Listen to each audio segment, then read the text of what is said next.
preocuparse por las consecuencias reproductivas. Algunos también asocian su creación con el surgimiento de la llamada revolución sexual de los años 60, pero el lado menos conocido de esta pastilla tiene que ver con el papel que jugó América Latina en su desarrollo. Y aquí se pone un poco turbia la historia en relación a las pastillas anticonceptivas. Por un lado, porque fue en México donde el científico Luis Miramontes creó por primera vez una hormona sintética que podía bloquear la ovulación. En 1951, científicos en México crearon la primera progesterona sintética que podía frenar la ovulación, lo que años más tarde resultaría una pieza clave en la creación de la píldora anticonceptiva. Pero el principal rol de América Latina no es solamente el papel que jugó México, y en este caso el científico o los científicos que permitieron el desarrollo de esta hormona sintética, sino más bien el papel que jugaron las mujeres latinoamericanas y en especial las mujeres puertorriqueñas. Y así es, y ya vamos a conocer esta historia que es un poco turbia. Y esto tiene que ver con los ensayos a gran escala que se realizaron en Puerto Rico para determinar la efectividad y seguridad de este revolucionario tratamiento y que siguen siendo motivo de vergüenza para la comunidad científica. La historia se remonta a 1955 cuando los científicos John Rock y Gregory Pincus, ambos vinculados con la Universidad de Harvard, habían logrado desarrollar con éxito una pastilla que evitaba la ovulación. Usaron hormonas sintéticas, un avance que se había logrado en parte gracias al trabajo del científico mexicano Luis Miramontes, quien logró, como ya sabemos, por primera vez crear una progesterona sintética en el año 1951 en la Ciudad de México, junto con sus dos colegas.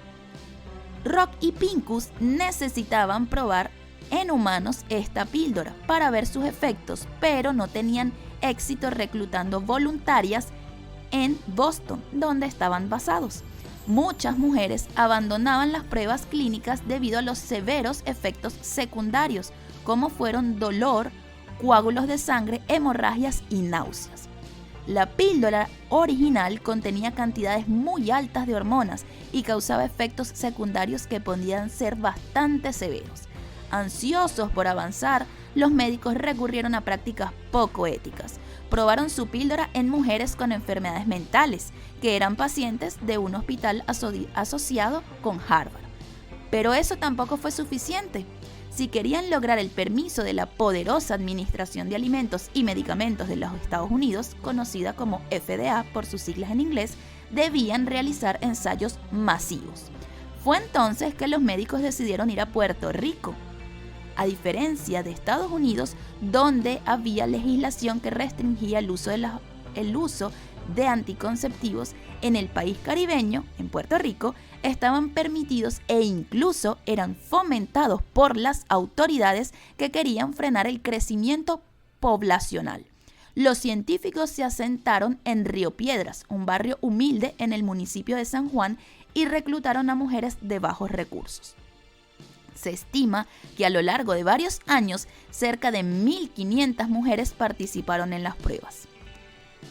Eligieron una zona pobre de Puerto Rico para realizar sus ensayos. El estudio no incluía una compensación económica, pero nunca tuvieron problemas para conseguir voluntarias.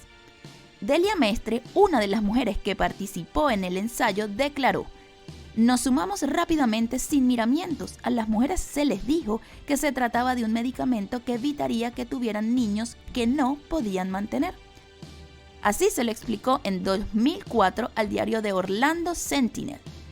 En ese momento, muchas mujeres usaban la esterilización o el aborto para evitar tener niños. Sin embargo, lo que fue especialmente controvertido es que los científicos no les informaron a estas pacientes sobre los riesgos y los efectos secundarios del medicamento. En esa época, los investigadores estadounidenses no estaban bajo ninguna obligación de obtener un consentimiento informado. Por ello, los médicos no estaban actuando de forma ilegal, aunque muchos consideran que sí se comportaron de forma inmoral. Las pruebas clínicas poco éticas realizadas en Puerto Rico llevaron a la creación de nuevas reglas por parte de la FDA que exigen a los participantes que sean siempre informados estos participantes sobre las drogas que están probando, informados en totalidad, indicándoles cuáles son los efectos secundarios que pueden surgir. Los ensayos clínicos resultaron un éxito. Después de un año en San Juan, los estudios se extendieron a la municipalidad de Humacao, en el este de Puerto Rico, y a Puerto Príncipe, en Haití. Sin embargo, según la documentación que dejaron Pincus y Rock, el 22% de las participantes abandonaron las pruebas debido a los efectos secundarios severos. Estos estaban asociados al hecho de que las píldoras contenían 3 veces la cantidad de hormonas que llevan en la actualidad. Según el diario The Washington Post, 3 mujeres fallecieron durante los ensayos clínicos, pero no se realizaron autopsias, por lo que no se sabe si sus muertes estaban vinculadas con el medicamento. Los creadores de la píldora incluso minimizaron sus efectos negativos. En una entrevista en el New York Times, Pincus aseguró que esos efectos secundarios son mayormente psicogénicos. La mayoría ocurre porque las mujeres esperan que pase. Así lo declaraba Pincus en el New York Times. El primer anticonceptivo oral de la historia que se comercializó llevaba el nombre de Enovit.